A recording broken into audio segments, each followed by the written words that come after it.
Je voulais un peu plus aborder tes investissements et ta gestion de folio. Concrètement, comment tu gères ton folio et surtout, comment as-tu réussi à progresser dans ta manière d'investir ou même de trader d'une certaine manière sur ces Ouais. dernières années? Alors, déjà sur les cryptos, j'ai toujours essayé de tout simplifier au maximum parce que pour moi, euh, en fait, j'ai trouvé que ça contre-productif de trop s'éparpiller dans ce marché. Encore une fois, en 2020, on l'a vu, en fait, il suffisait limite de se mettre sur BTC, ETH et quelques alts pour aller faire une très très belle performance sans avoir à s'emmerder, à aller toujours sur les nouveaux projets DeFi ou les nouveaux protocoles DeFi pour aller faire du farming, tout ce que tu veux. Au final, tu passais ton temps sur ton ledger à faire des transactions, etc. et à récolter chaque jour les rewards pour les réinvestir et toutes ces conneries-là. Au final, en ayant fait un petit peu, en ayant pesé le pour et le contre, bon, mais entre ce que j'ai perdu dans les scams, parce que tu passes ton temps à tout surveiller, versus juste faire ma petite stratégie avec un petit indice, par exemple, BTC, ETH, et tu prends le top 5 en virant les shitcoins, par exemple, ou un top 10, et ben, en fait, en termes de perf, honnêtement, et de temps passé, je veux dire que vraiment, il n'y a pas photo, quoi. Donc, moi, j'ai tout simplifié au maximum. Aujourd'hui, j'ai deux principales stratégies sur les cryptos. J'ai une stratégie que j'appelle du hold actif, parce que moi, je ne suis pas du tout un grand défenseur du hold pur et dur. J'estime que les marchés sont trop volatiles et trop cycliques pour juste holder. Et donc, c'est plus une stratégie sur un petit indice. Mais pareil, c'est pas juste un top 10 classique. Moi, je vire les merdes, tu vois. Donc, ce que j'estime merde, j'ai pas forcément envie de les citer parce que sinon, ça va faire Frustrer réagir un peu certains. trop de gens. Mais en tout cas, dans le top 10, il y a beaucoup de merde. Il n'y a même pas besoin d'aller chercher bien plus loin pour en trouver. Donc, un petit indice amélioré avec des trucs qui ont des vrais fondamentaux qui sont vraiment utilisés pour le coup. Et ensuite, en fonction des cycles et de la tendance, avec plus ou moins de risques, tout simplement. Et le risque est défini par la pondération. Voilà. Entre l'indice et du stablecoin, par exemple. Voilà. Donc ça, c'est une stratégie plutôt basique sur du swing vraiment de long terme, mais qui accepte quand même une certaine volatilité. Tu peux quand même te prendre des baisses de 15-20%, même si le but, c'est pas de pouvoir se prendre du 30 ou du 40, comme ça peut Mhm. être le cas sur des alts en mode hold. Et ensuite, du trading un petit peu plus actif. Mais ça, par contre, je ne suis pas constant là-dessus. Je le fais vraiment quand j'ai du temps et que j'ai pas d'autres projets qui me prennent du temps. Parce que ça prend quand même beaucoup de temps pour le coup de trader. Et donc ça, je le fais avec un petit portefeuille, avec un petit effet de levier, mais un effet de levier qui est juste là, comme je te le disais tout à l'heure en off, qui a pour but de ne pas exposer tout mon capital sur une plateforme. Voilà. Donc je sais pas, je prends un chiffre au pif, tu as 100 000 balles de capital de trading, tu mets que 20K sur Binance en USDT, qui est soumis à un risque double de la plateforme et du stablecoin.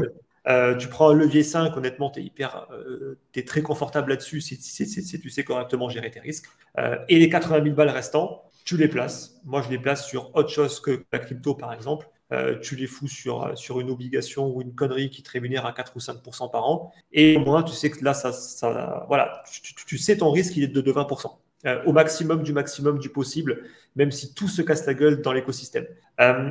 Donc voilà un petit peu en tout cas ce que je fais. Après, j'ai un petit peu de hold sur du BTC, ETH et quelques shitcoins que j'ai investi sur des ICO pour le coup, que je vends pas, mais je m'en fous complètement. Moi, je pars du principe que tout ce que je hold vraiment, c'est vraiment que je m'en fous au plus haut point. Donc, je ne regarde même pas ce qui se passe dessus. Peut-être que si un jour ça explose, tant mieux. Mais sinon, honnêtement, je m'en fous royalement.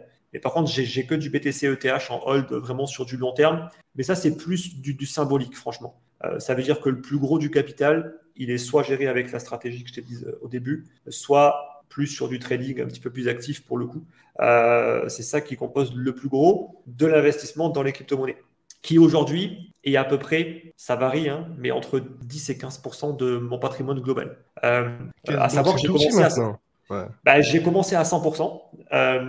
Jusqu'en 2020, j'étais quasiment à 100%. 2020-2021. Et en fait, quand il a commencé, enfin, quand il y a eu les débuts du signal de retournement, c'était plutôt clair après la deuxième vague de hausse, puis de À nouveau un 60K, ATH. ouais.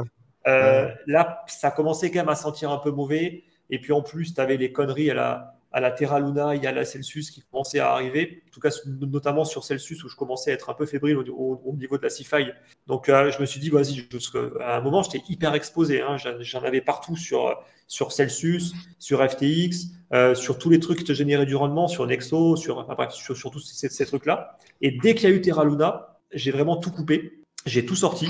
Là, j'ai commencé à me diversifier massivement sur la finance traditionnelle, mais sans investir dans le marché action, parce que pour moi, il était beaucoup trop haut pour le coup. Mais j'ai commencé à développer une stratégie avec de l'obligataire, parce que je me suis dit, putain, les taux vont commencer à bien monter. Donc techniquement, on devait avoir une fenêtre qu'on n'a pas eu depuis très longtemps sur le marché obligataire. Sur l'or, j'étais déjà investi, donc j'ai continué encore à mettre des positions.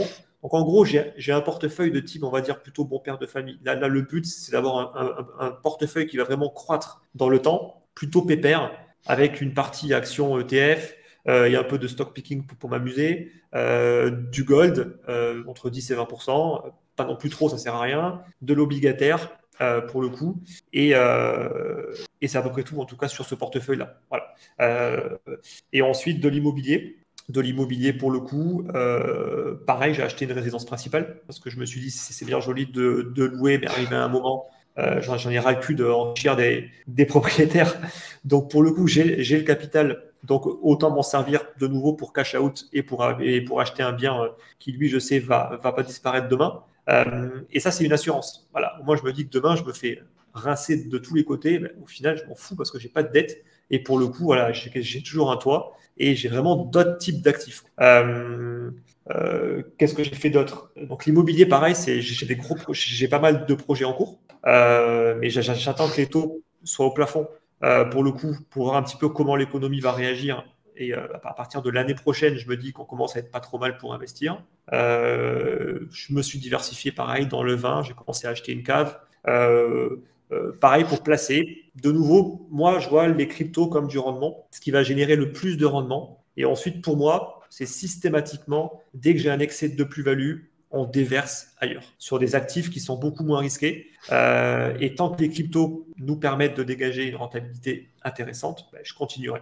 Voilà. Et donc, en fait, aujourd'hui, j'estime que juste en mettant 10 à 15%, ça rémunère tellement que ça me permettra juste à chaque fois de pouvoir faire croître tranquillement le capital. C'est sûr que je pourrais être un petit peu plus gourmand et mettre beaucoup plus dans les cryptos pour me dire je veux beaucoup plus. Mais dans la situation dans laquelle je me situe aujourd'hui, je suis déjà confortable et j'ai pas comme je l'ai dit tout à l'heure, moi j'ai pas vraiment cette envie de prendre énormément de risques, tu vois. Et j'estime qu'en vrai déjà 10 à 15% dans les cryptos, en vrai c'est déjà pas mal. Prends du recul, tu vois, dans un portefeuille global, en général, tu n'es pas censé avoir une très grosse partie sur les actifs les plus risqués. Et sachant que je considère les actions comme pas vraiment risquées par rapport aux cryptos. Donc voilà, en tout cas, c'est ma vision des choses.